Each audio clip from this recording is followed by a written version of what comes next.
Des montagnes rocheuses, des vallées verdoyantes, une ville colorée. Nous sommes à Maroua, ville historique et culturelle située dans la plaine du Diamaré, l'un des 6 départements que compte la région de l'extrême nord. Créé le 22 août 1983 par le président de la République, Paul Biya.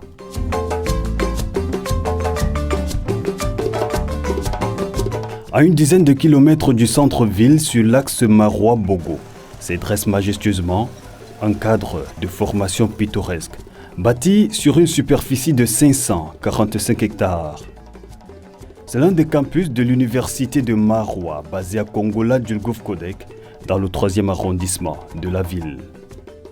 Un joyau architectural, fruit de la vision du président de la République, Paul Biya, sorti des terres 8 années après le décret présidentiel du 9 août 2008 portant création de l'université de Maroua.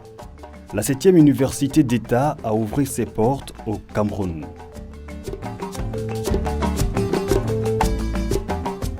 Au niveau des écoles, nous avons une école des mines et des industries pétrolières qui était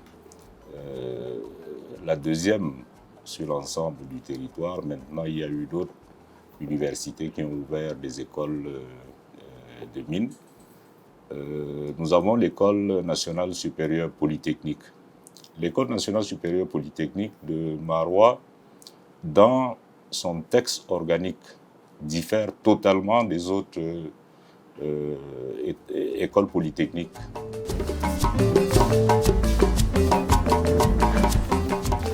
Un peu plus de 16 milliards de francs CFA, c'est le montant sorti des caisses par l'État du Cameroun pour doter l'institution universitaire d'un campus aussi flamboyant. Cela faisait longtemps que l'extrême nord en rêvait. En 1997, j'étais à la tête d'une délégation lors du passage du chef de l'État, son Excellence Paul Biya, dans le cadre d'une campagne électorale. Nous lui avons posé le problème des enseignements universitaires dans la région, notamment dans l'extrême nord et dans la région septentrionale en général. Et le principal motif qui nous a amené à poser ce problème, c'était qu'il manquait cruellement d'enseignants dans le secondaire. Et tous les enseignants qu'on envoyait à l'extrême nord ou bien dans le nord avaient du mal à s'adapter à cause du climat et à cause peut-être du régime alimentaire et avaient tendance à déserter leur poste. Nous avions pensé qu'il fallait commencer quelque part et que la création d'une école normale supérieure devrait résoudre le crucial problème d'enseignants qui persiste d'ailleurs jusqu'à nos jours malgré le nombre important d'enseignants qui ont été produits par cette université et l'ensemble des universités du Cameroun. C'est pour dire que nous sommes un pays qui est en croissance démographique très rapide et sur le plan de l'éducation, les besoins sont énormes et la création de cette université est venue en partie résoudre un problème très important, c'est-à-dire l'éducation et l'avenir de notre jeunesse. Et je suis heureux que le chef de l'État ait entendu la doléance du collectif qui était allé le rencontrer pour ce problème. L'université de Maroua est liée à la personne du président de la République. C'est le président de la République qui a voulu faire de Maroua une ville universitaire. Et nous voulons lui en remercier parce qu'aujourd'hui, l'université de Maroua est au cœur du développement de la région de l'extrême nord. Avec ses 40 000 étudiants, donc 8 000 étudiants étrangers, vous comprenez que la ville de Maroua a totalement changé en ce qui concerne les composantes sociologiques de la ville. Des filières ambitieuses, des amphithéâtres immenses, des salles de cours modernes qui côtoient des équipements sportifs de qualité. L'œuvre qui porte la signature du chef de l'État abrite aujourd'hui le rectorat et toutes ses structures, les décanats des facultés et l'école normale supérieure, véritable moule de formation des formateurs classée comme l'une des écoles les plus prestigieuses de l'institution. Une fierté de toute la région et du Cameroun tout entier. L'université de Maroua accueille beaucoup d'étudiants internationaux, notamment des étudiants venant de la République sœur du Tchad, qui représentent à peu près 20% des effectifs de l'université de Maroua. Avec 13 départements, c'est plus de 18 000 lauréats enseignant en activité dans les lycées et collèges du Cameroun et du Tchad voisin, formés et inscrit au tableau d'honneur de l'École normale supérieure de Maroua. Au tableau des attentes, satisfaction totale pour le Cameroun et une bonne partie de la sous-région qui se forme et se recycle chaque année sur les bancs de l'École normale supérieure.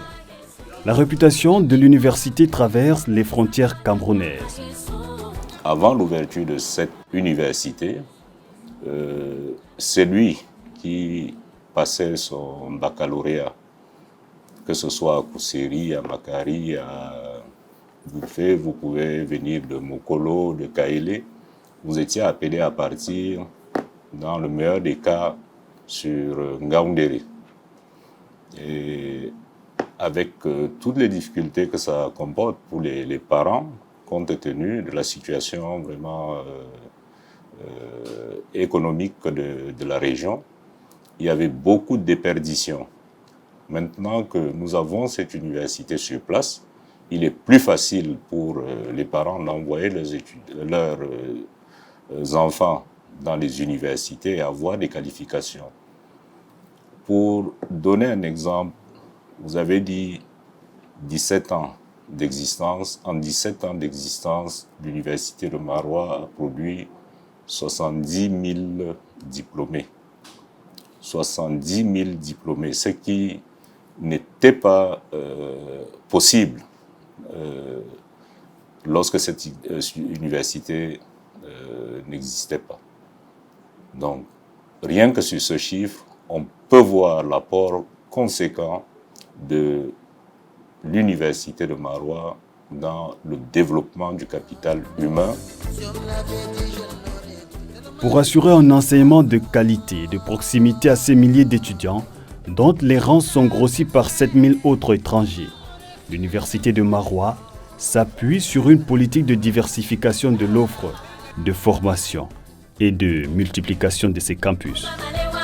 Nous avons 3 grandes écoles, notamment l'École nationale supérieure polytechnique, l'École normale supérieure et l'École nationale supérieure des mines et des industries pétrolières, qui est basée à Kaélé. Parce que, il faut le dire, l'université de Maroua a plusieurs sites.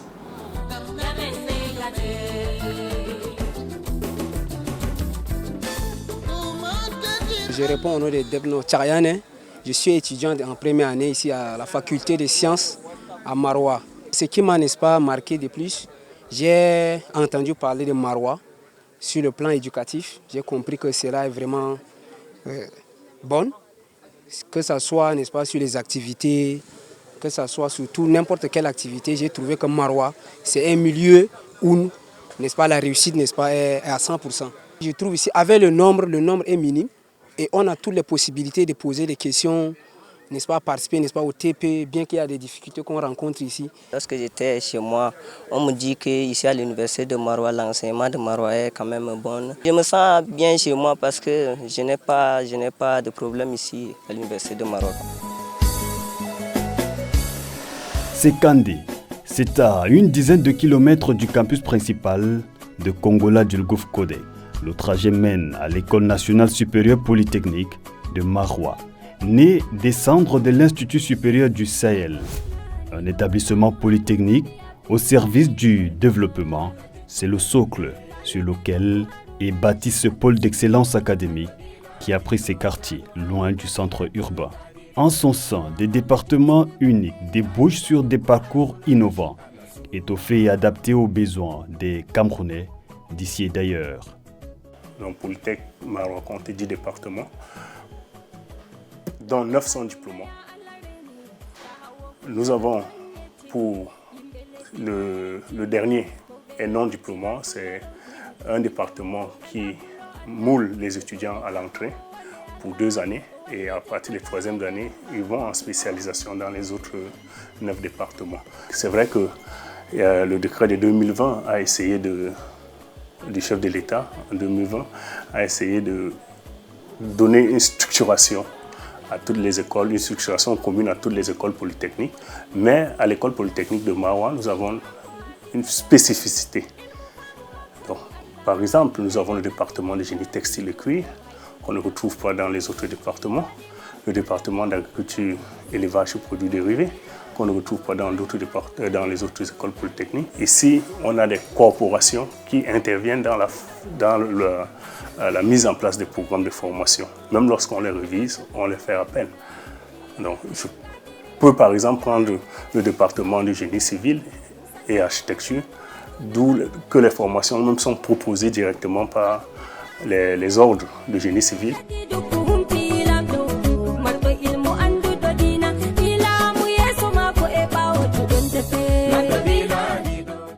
En principe, lorsque vous entrez à Polytechnique, vous sortez avec un projet. Ce projet, ce qu'on va appeler le projet de l'étudiant, est un projet qui, si vous n'êtes pas dans une entreprise, vous pouvez le développer et vous installer à votre propre compte.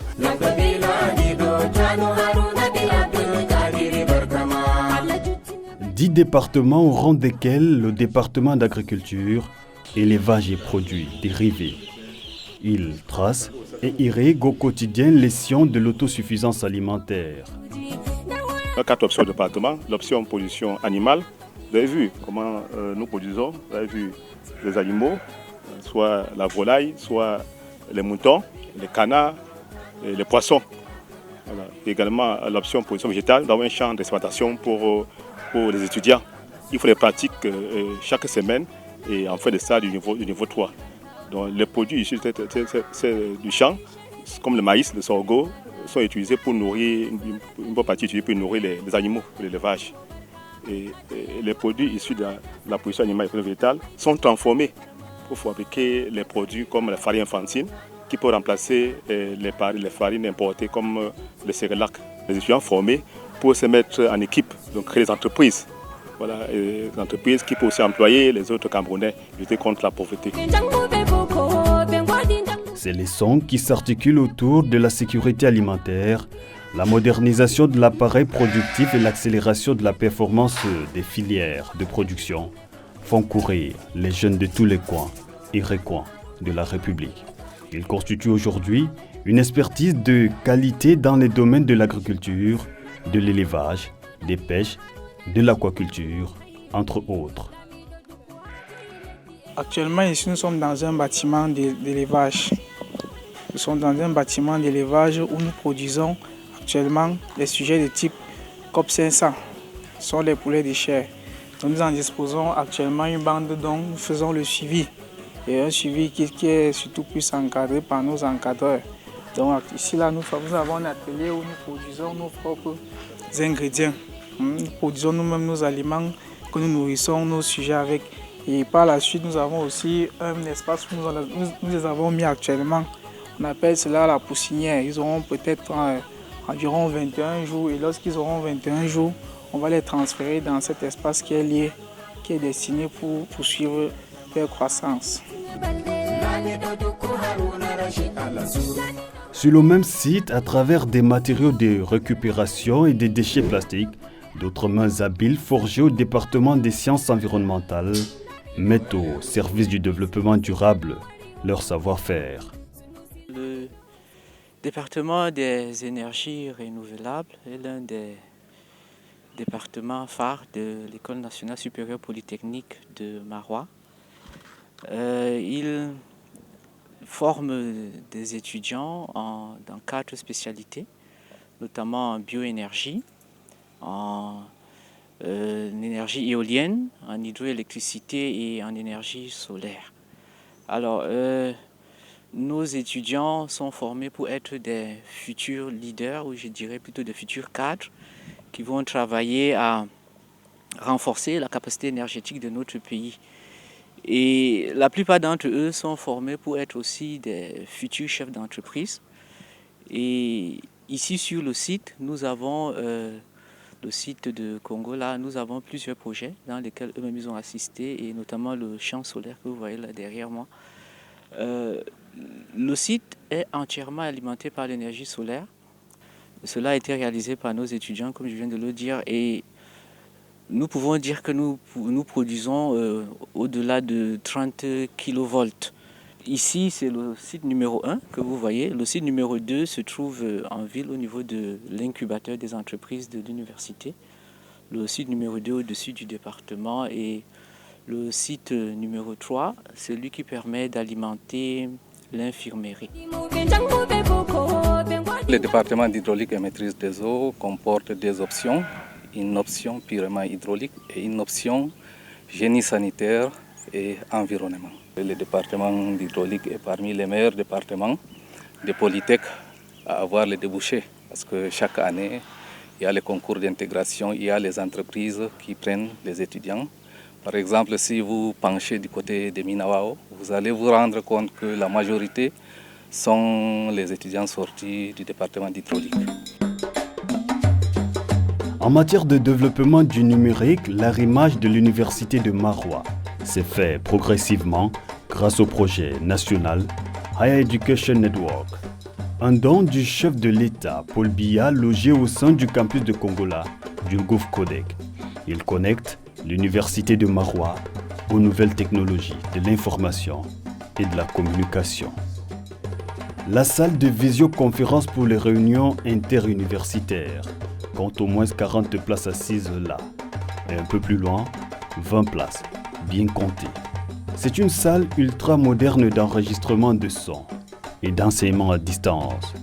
Assurément, l'université de Maroua fait sa mue technologique. En ce qui me concerne, Elie Dulegon-Echari, je suis fier de cette université parce qu'aujourd'hui, nous avons 2 antennes qui sont détachées à Koussiri même. Une antenne qui s'occupe de l'hydrologie et de la pédologie. Parce que vous savez que c'est une zone où le climat est assez fragile et nous subissons régulièrement des fortes pluies, de longues sécheresses et des inondations qui sont énormes.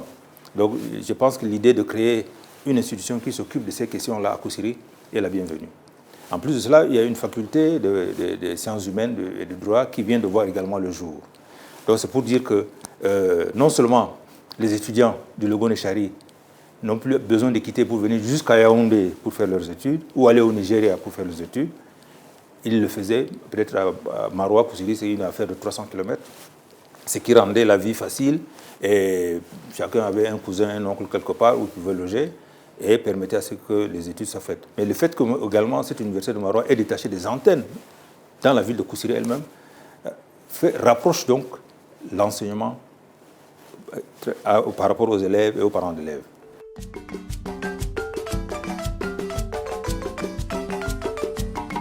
À l'autre bout du campus, le centre médico-social universitaire dresse son lit aux patients. Autant le cadre respire la propreté, autant son personnel se met au quotidien au service du bien-être. Étudiants, personnel d'appui et enseignants se succèdent à la table de consultation. Un nouvel ongle est en train de pousser et l'ongle qui a été écrasé est déjà soulevé. Ce qu'on va faire, c'est de le mettre sous antibiothérapie et lui donner un analgésique pour la douleur. Et l'ongle qui est déjà surélevé, qui ne sert plus à rien, on va couper d'une manière, il y a une façon de couper, on va la couper au fur et à mesure jusqu'à ce qu'elle va quitter. Nous recevons les riverains, nous recevons les étudiants. Par exemple, si c'est la période des examens, le chiffre va un peu diminuer. Si c'est la période des classes, le chiffre peut aussi être élevé parfois. C'est des cas d'accident avec les pressions le matin pour venir, ça peut être aussi beaucoup. Et si c'est les vacances aussi, il y a une équipe de... Nous faisons juste un peu comme une astreinte, c'est aussi moins. L'étudiant qui vient paye 200 de consultation. Par contre, les riverains payent 400. Toute personne qui entre et qui est malade, nous avons obligation de la prendre en charge. Et nous avons sa filiation. Si la personne n'a pas de moyens, nous pouvons la contacter après. Nous ne renvoyons pas quelqu'un pour problème d'argent. Parce que c'est un centre médico-social. Nous faisons dans le social. À la cellule d'écoute, quotidiennement, on est là pour attendre nos étudiants qui ont des soucis particuliers, qu'on doit les écouter. Un étudiant qui a un cas de violence, ils se dirigent au niveau de la cellule d'écoute pour qu'on essaie d'investiguer, pour qu'on essaie de voir ensemble comment aider l'étudiant à s'épargner de ce problème. Oui, le service de la cellule d'écoute est fréquenté par nos étudiants.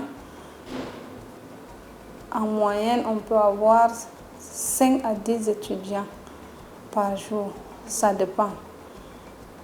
Surtout les étudiants pour le cas de dépistage VIH, pour le cas de planning familial. Nos étudiants fréquentent la cellule d'écoute.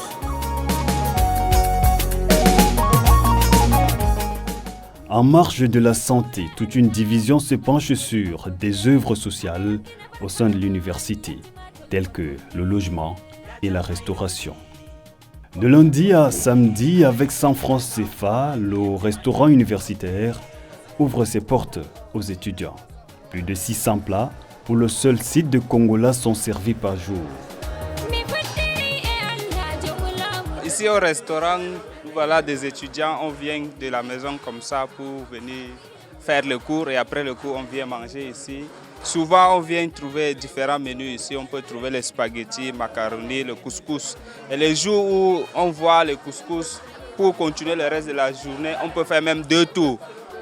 Pour certains, surtout beaucoup plus les filles, elles ne peuvent pas beaucoup manger, donc elles prennent généralement 1 tour. Nous les garçons, on prend au moins 2 tours quand il s'agit du truc là. Mais les jours où il y a les spaghettis, macaroni, on peut faire même 3 à 4 tours pour pouvoir résister et puis comprendre. La décision ne vient pas seulement du recteur de l'université de Maroua, ça vient d'en haut. C'est pour dire que ça vient du président de la République aussi. Donc on les remercie aussi pour ceci et qu'ils fassent beaucoup plus d'avantages aussi. Nous avons un total de 2200 plats que nous servons par jour et dont les répartitions sont en fonction des effectifs. Bon, on va dire que pour le moment tout se passe bien. Nous fonctionnons 6 jours sur 7. Bien sûr, vous savez que l'université de Maroua est le fruit de la volonté du chef de l'État qui a voulu doter l'extrême nord d'une structure universitaire capable de répondre aux besoins de la population, au rang desquels la gouvernance sociale. Et nous tirons comme ça un coup de chapeau à cet illustre homme qui sert l'État dans toute sa magnificence. Et nous continuons à croire que Dieu lui accordera grâce et qu'il le fasse davantage pour l'extrême nord. Le décret de création de l'université en 2008 portait en lui l'espoir d'une économie en voie d'émergence. La ville se frotte les mains à tous les niveaux. Les comptes sont bons.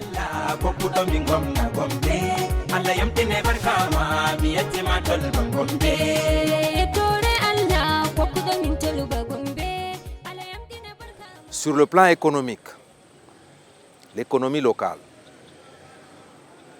si nous la prenons sous 3 angles, le premier angle est celui de l'habitation.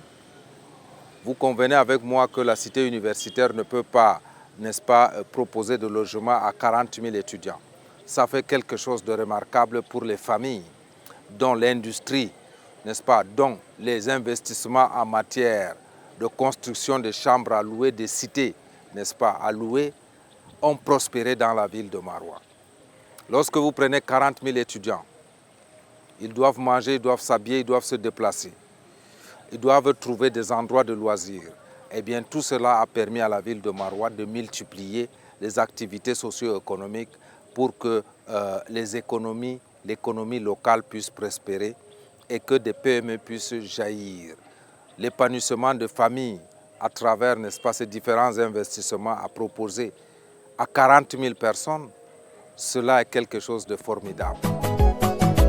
Des petits métiers se développent tout autour. Entre salle de cours et l'esplanade, plusieurs étudiants parviennent à joindre les 2 bouts. Je vends le bic, le stylo, le format, le règle et le bonbon, et voire même les lotus. Ça m'aide beaucoup, je trouve le compte. Et minin bo wallite amin jur min do wara sippa ha do wallite amin bikkon amin min don heba dala min jami nokka bikkon amin ya l'école min usimo jur wallitti amin be université ji a Maroua ɗo kujeji jursali boɗɗum min ɗon larana bana ɓoyma université wala Maroua kuje jursanji. Bon, le matin comme ça, je transporte les étudiants de la ville pour Kongola. Bon, une fois ici, je cherche encore d'autres clients qui, n'est-ce pas, sont sur le point de rentrer là-bas en ville. Et quand je suis là-bas, je peux encore revenir le soir pour transporter d'autres étudiants qui, n'est-ce pas, habitent loin de Kongola. Donc, en fait, c'est mon quotidien, quoi. Je suis là depuis 2017, depuis l'ouverture de l'école normale que je vends là. Mais au départ, c'était vraiment pas facile. C'était vraiment très difficile. Au départ, je pouvais vendre les 2 000, 3 000. Bon, je peux maintenant rentrer vers mes 5 000, 10 000. Tu vois, ça m'aide beaucoup. À Ourotiédé, certains premiers produits de l'école normale supérieure ont décroché leur parchemin, matricule en main, mais n'ont jamais voulu quitter l'université. Je suis dans cette activité de photocopie depuis déjà 11 ans. 11 ans, j'ai d'abord fonctionné sous la commande de mon patron. Ensuite, moi-même, j'ai commencé à m'intégrer également. Alors, notre activité de photocopie ici au campus, nous produisons beaucoup plus les polycopies des étudiants et la reproduction également des travaux personnels des étudiants, leurs devoirs, mais également les particuliers qui décident de quitter la ville ou qui sont de passage pour produire leurs documents. Pour cette année particulièrement, nos chiffres d'affaires ont été revus vraiment à la baisse. Pourquoi? Parce que Garoua a bu une bonne partie d'effectifs des étudiants ici. Ce qui fait que les recettes de notre côté, tout comme du côté de l'alimentation et de tout ce qui font les activités génératrices de revenus au campus, ont vu leur chiffre d'affaires chuter. Alors, mais sinon, sur le plan social, sur le plan infrastructurel, sur le plan économique, la venue de l'université à Maroua a changé beaucoup de choses. Pourquoi? Parce que, voyez-vous, la demande des étudiants, par exemple, en termes de loyer, les maisons ont été réfectionnées. Non seulement ça, l'économie également de la ville a été vue à la hausse également. Véritable moteur de développement, huilé et actionné par le chef de l'État, Paul Biya, l'université de Maroua, symbole d'un Cameroun en mouvement, est là, debout et opérationnel. Ici, l'avenir se construit aujourd'hui.